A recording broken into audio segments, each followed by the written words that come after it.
Oh, so you want me to just come up with a countdown timer out of thin air? Oh, and you want to be able to like click on stuff and like be able to take it down to like the seconds? Like you really want to go down to seconds? Okay.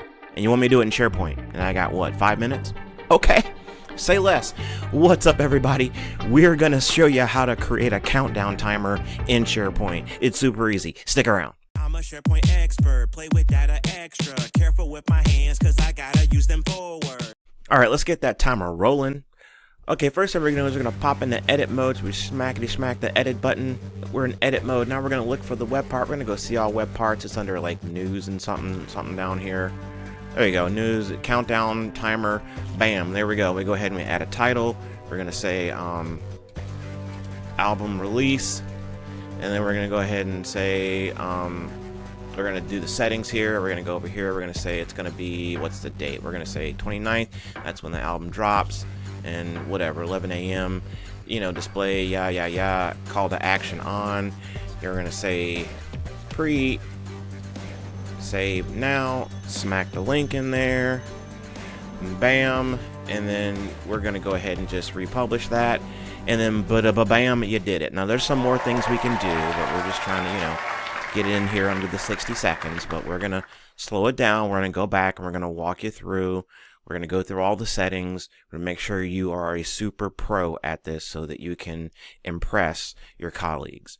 All right, now before we do that, get into the step-by-step tutorial. Please, if you find something you like or you dig it, you think you're going to dig it, go ahead and click that like button right there and, you know, share with someone that you think might could benefit from this, and hit that bell notification so you can know as soon as new content is available. So let's get into the step. So we got the, you know, countdown here, and I'm just realizing that, yeah, it is 12 days until the re-release of If I Had $150,000. And yeah, so that's a whole nother, like an alter ego to this alter ego, several alter egos, but I digress. Okay, so let's dig into the step-by-step here and see what's popping. So I'm going to hit the edit button, and we're going to go in, and maybe I don't want this countdown timer to be quite so giant. Where did it go? It's like is it like way down here? Oh, it's way down here. This is, yeah. So first thing we're going to do is we're going to move it over to this right hand vertical section. So I'm going to just, you know, with any web part, you can just click and drag that puppy and then release it and let it go where it goes. And we scroll back to the top here and we can see now it's a little bit more, you know, doable here. So what else can we do to this? We can add an image in the background. So let's see if we go here. We can go add a background image. We got some recent images. Look at that. We can just smack that puppy in there. Even though that's the wrong album cover for this, but we're just going to let it rock. And we can just, you know, update the title.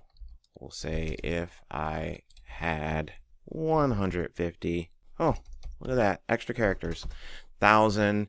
And, you know, in this case, we got the date right, and I'm just realizing I got 12 days left. We can add a description.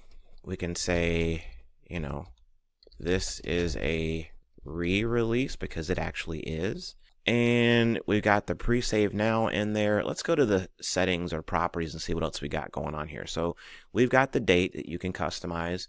We got the time. Let's say it's going to be at midnight. So there we go. And then display timer. Like if you really want to stress yourself out, take it down to the seconds, but you can go days. That's a little bit less stressful, I think. We can go days, hours, and minutes, and then days, hours, minutes, and seconds. If like why you would need to know down to the second, I haven't a clue, but maybe that's what your requirement is. You can rock with that. You can update the call to action text. Again, that's the link or the text on the button. And then we have a link to the hyperfollow page, the pre-save page. We talked about the background, so you can smack the background in there. This one fits nicely because it is a square image.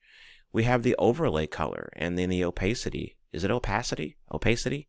Let me know in the comments. I know someone's a grammar nerd out there. It's going to correct me. So we change it to white. You know, we can change the opacity, none to all, which, why would you do that? And then we have the black, and we can go none, and then all the way. But again, why would you do that if you have an image back there? So, and then we got show in mobile and email view, if you do want it, or if you don't want it.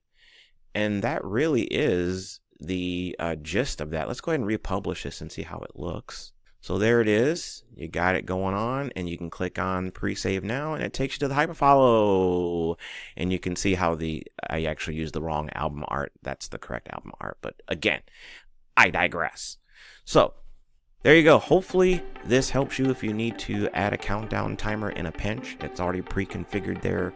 You don't have to do a lot of, any custom dev at all, and you can rock and roll. So with that, I appreciate you all. Remember, do the very best you can with what you got. SharePoint rocks, and so do you. We'll see you next time, y'all. I'm a SharePoint expert, play with data extra. Careful with my hands, cause I gotta use them for work. Yeah, I'm a big old nerd.